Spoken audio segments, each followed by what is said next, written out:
세번역 사도신경으로 신앙 고백하겠습니다. 저는 전능하신 아버지 하나님 천지의 창조주를 믿습니다. 저는 그분의 유일하신 아들 우리 주 예수 그리스도를 믿습니다.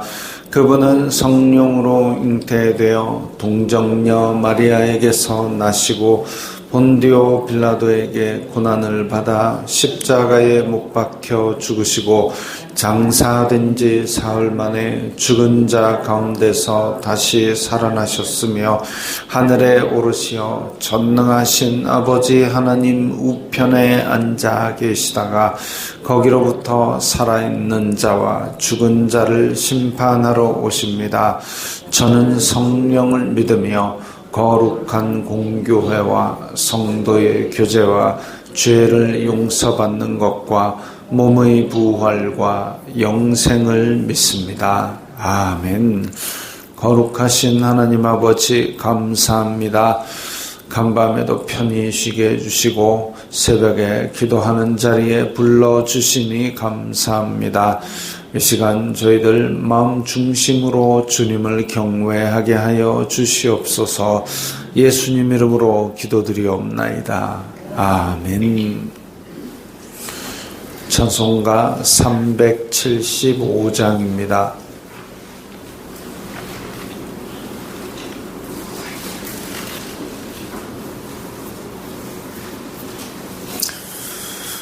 찬송가 375장입니다.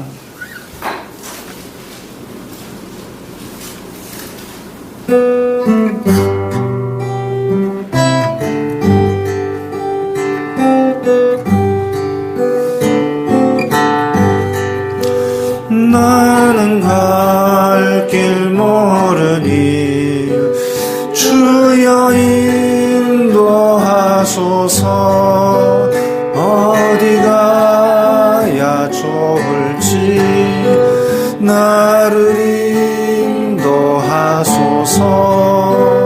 어디 가야 좋을지 나를 인도하소서. 아무것도 모르니 나를 가르치소서.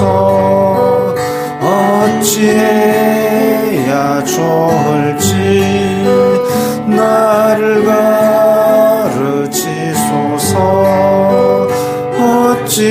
어찌해야 좋을지 나를 가르치소서.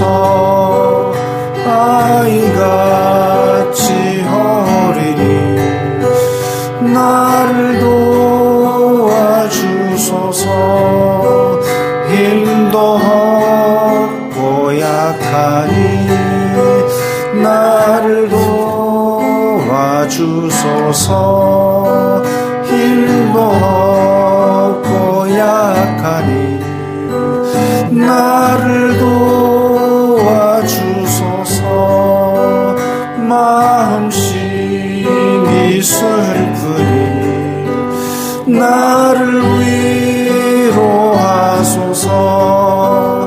의지 없이 다니니 나를 위로하소서. 의지 없이 다니니 나를 위로하소서. 아멘.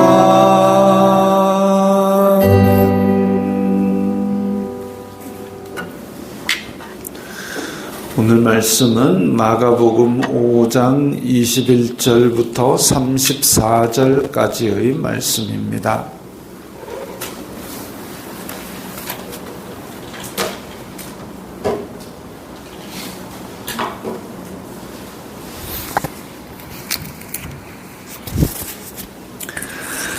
마가복음 5장 21절부터 34절까지의 말씀 함께 읽겠습니다.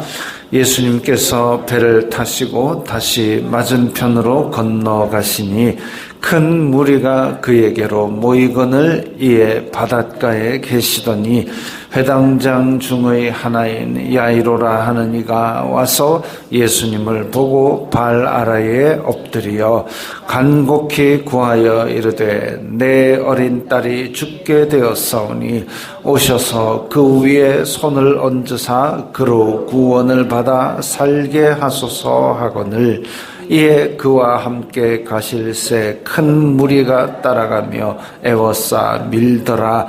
12해를 혈루증으로 알아온 한 여자가 있어 많은 의사에게 많은 괴로움을 받았고 가진 것도 다 허비하였으되 아무 효험이 없고 도리어 더 중하여졌던 차에 예수님의 소문을 듣고 무리 가운데 끼어 뒤로 와서 그의 옷에 손을 대니 이는 내가 그의 옷에만 손을 대어도 구원을 받으리라 생각함일러라.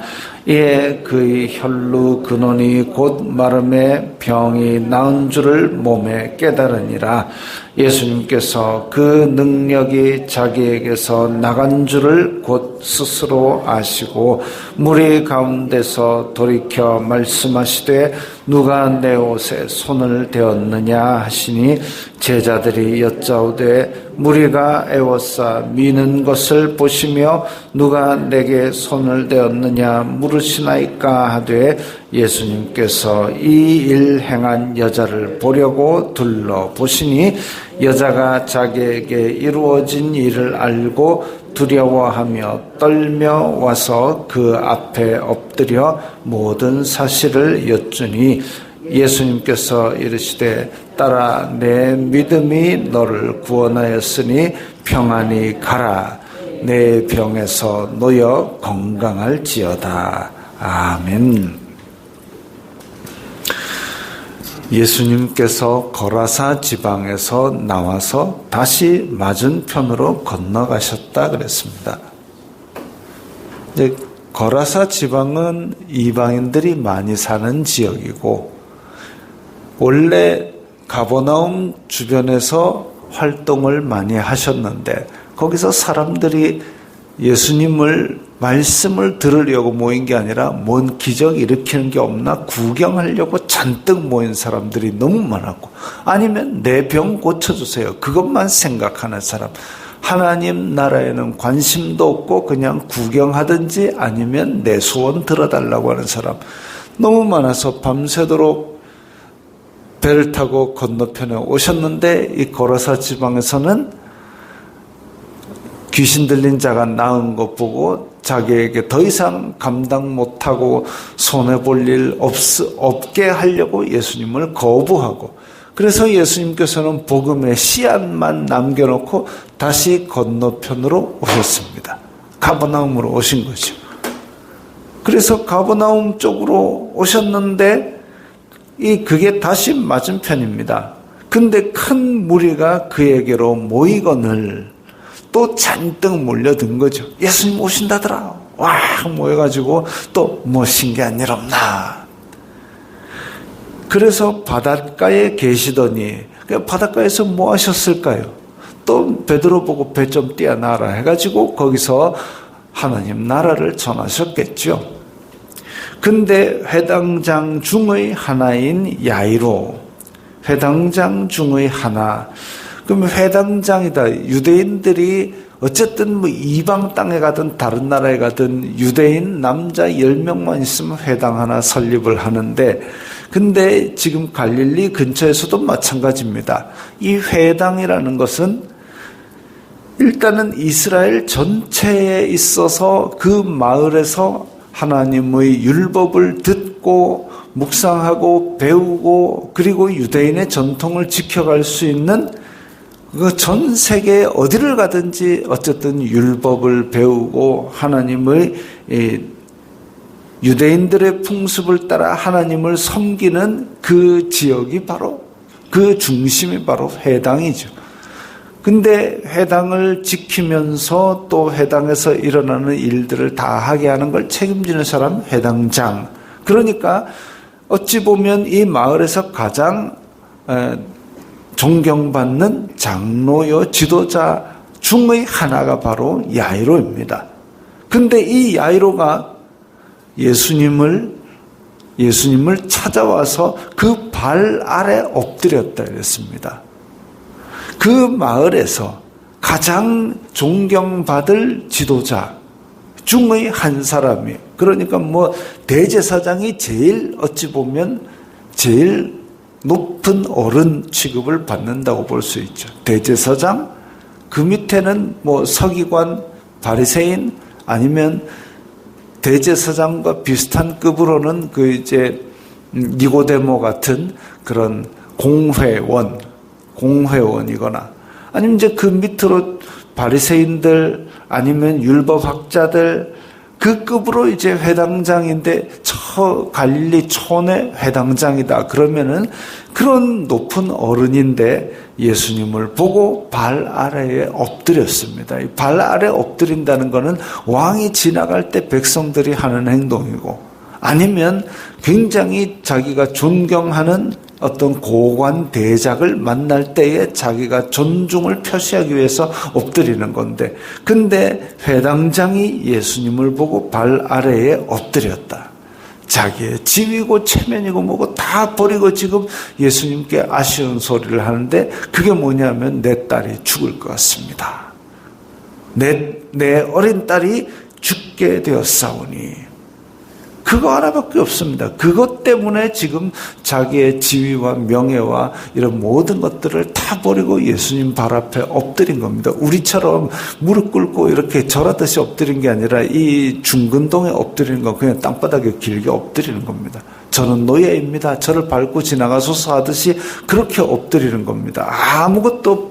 아무것도 가진 것이 없이 다 버리는 거, 다 포기하는 거죠. 나는 노예입니다라는 그런 생각을 가질 정도로 넙죽 엎드려서 그 위에 손을 얹으사 살려주세요. 손을 얹으사, 안수지요. 손을 얹으사. 그래서 이 유대인들의 사회에서는 이렇게 손을 얹는 것, 옛날 선지자나 하나님의 말씀을 전하는 그런 사람, 이런 사람들이 보면 손을 얹어서 그런 기적들을 행하는 일이 종종 있었습니다. 그래서 하나님의 능력을 손을 얹어서 그로 말미암아 살게 하옵소서, 이걸 간구합니다. 정말 간절한 마음이 표출된 거죠. 니고데모처럼 밤에 조심스럽게 예수님을 찾아온 게 아니라 그 사람들 잔뜩 많아 모여 있는데 거기에 넙죽 엎드려가지고 이게 회당장이 쉽게 할 수 있는 게 아닙니다. 그런데 그렇게 엎드려서 내 어린 딸이 죽게 되었으니까 와서 살려주세요. 이 간절하고 낮은 마음, 이게 지금 우리도 하나님 앞에 나올 때에 가져야 될 마음입니다. 내가 낸데, 내가 그래도 교회를 얼마나 다녔고, 아니요, 다 필요 없습니다. 그냥 하나님 앞에는 가장 낮은 자세로. 그러니까 다윗이 내가 왕입네 아니고, 그냥 하나님 앞에서 하나의 죄인이라 해가지고 그 말씀 앞에 넙죽 엎드려서 눈물로 침상을 적실 때에 하나님께서 너는 내 마음에 합한 왕이다 라고 말씀하신 거죠.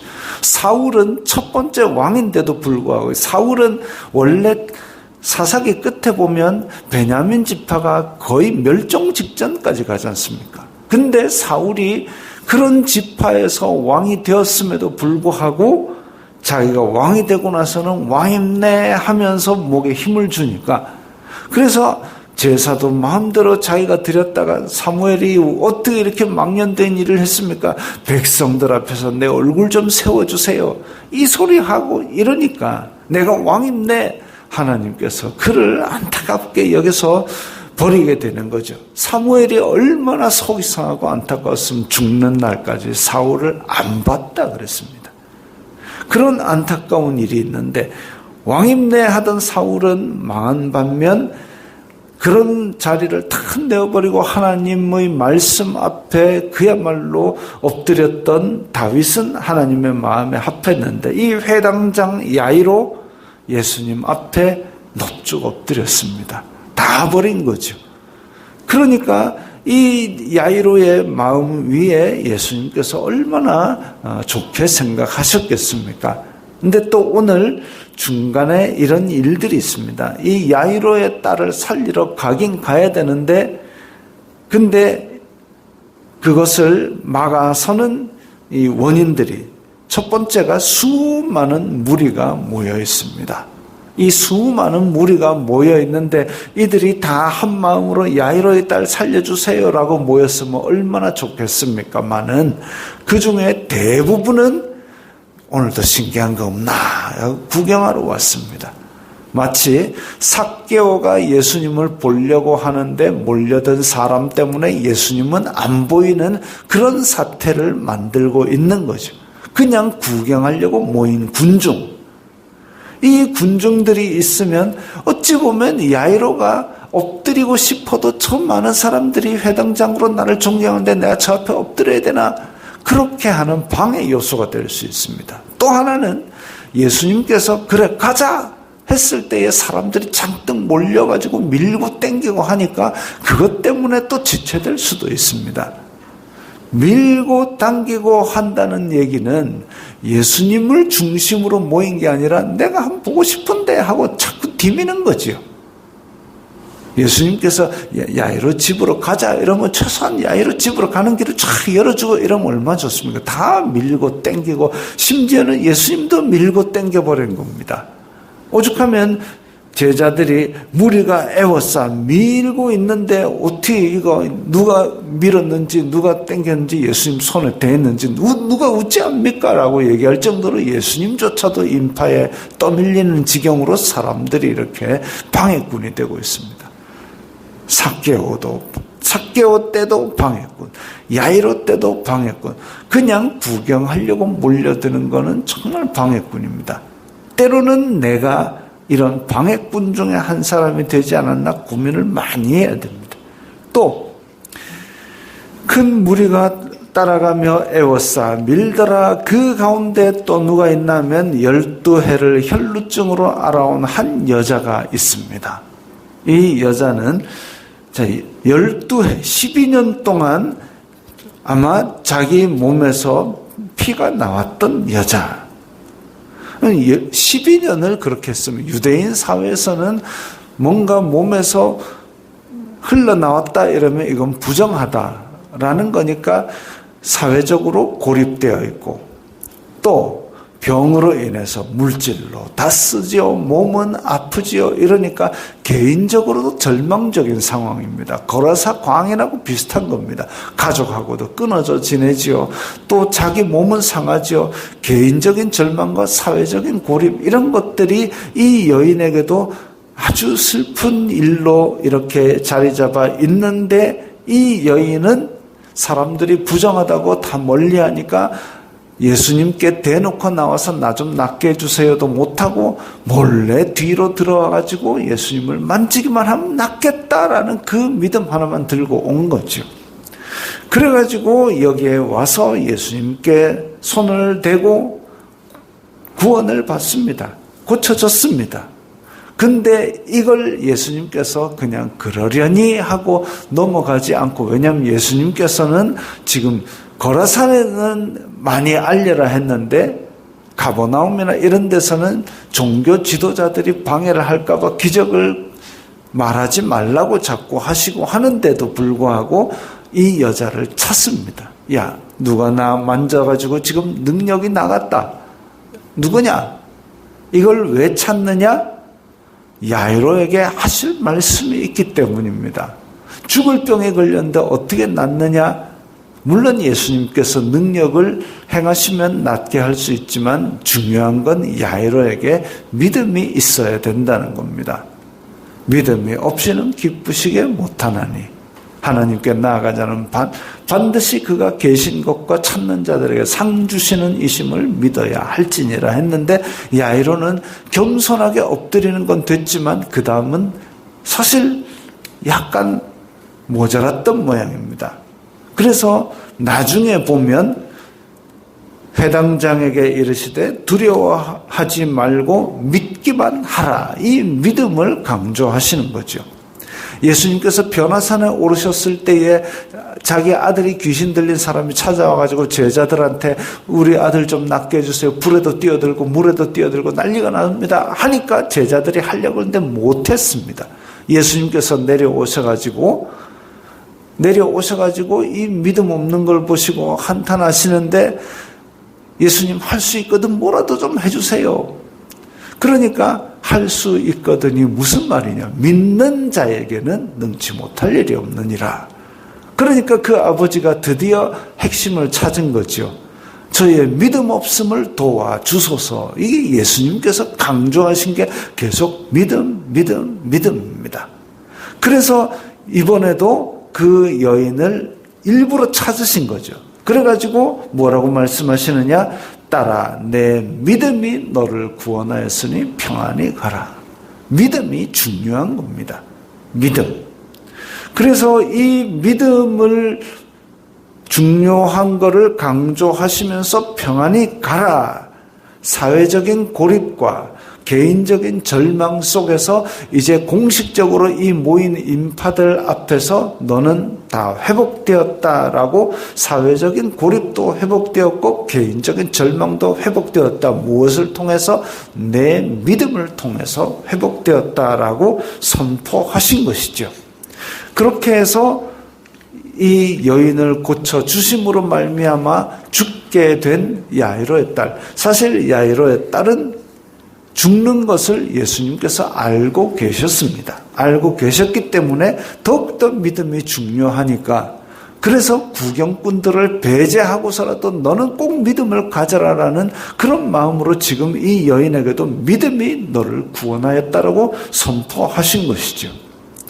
그래서 이 높은 회당장 그걸 다 내버리고 야이로가 엎드린 것 이도 훌륭한 믿음입니다. 그러나 이 믿음 위에 그의 딸을 건질 수 있는 예수님께서 원하시는 그 믿음, 야이로 너와 내 사이에 지금 이 중요한 믿음, 그러니까 딸 살리려는 아버지의 마음 말고 지금 내가 하나님을 섬기고자 하는 그 믿음, 그것까지를 요구하시는 것이죠. 그리고 이 많은 무리들, 믿음 없는 무리들 구경하려고 그냥 예수님까지 밀치는 무리들, 얘네들은 지금 그렇게 쫓아다니고 예수님까지 밀쳤는데도 불구하고 그들 중에서는 능력을 체험한 사람이 없습니다. 왜? 믿음이 없으니까.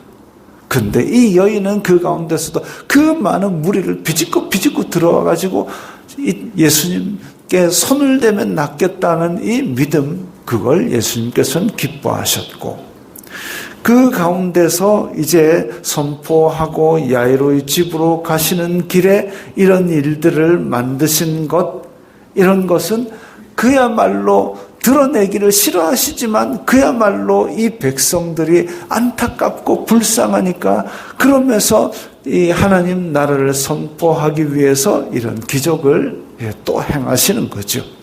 기적 행하면 심지어는 지금 야이로의 딸 죽은 자를 살려놓으면 사람들이 얼마나 또 난리를 치겠습니까? 그러면 또 바리새인들 와가지고 아이고 저거 안 되겠다, 세력 커지면 안 되겠다, 죽여버리겠다 할 텐데도 불구하고 예수님께서는 살리러 가십니다. 왜? 그거 하러 오신 거는 맞기 때문에. 그래서 예수님께서는 우리를 불쌍히 여기시는데 우리가 가질 소망은 오직 그겁니다. 예수님, 우리를 불쌍히 여겨 주옵소서. 그게 우리의 소망입니다. 내가 왕입네. 아니요. 그러다가 사울은 망했습니다. 내가 뭐 교회에서 뭘 하네. 아니요. 그런 거 다 필요 없고 오직 우리에게 보시는 것은 우리를 불쌍히 여겨 주옵소서 하는 그 믿음. 그 겸손 가운데 예수님께서 우리를 은혜를 베풀어 주실 것입니다. 오늘도 그 자세로 충만한 은혜 받으시기 바랍니다. 주기도문 하겠습니다. 하늘에 계신 우리 아버지, 아버지의 이름을 거룩하게 하시며 아버지의 나라가 오게 하시며 아버지의 뜻이 하늘에서와 같이 땅에서도 이루어지게 하소서.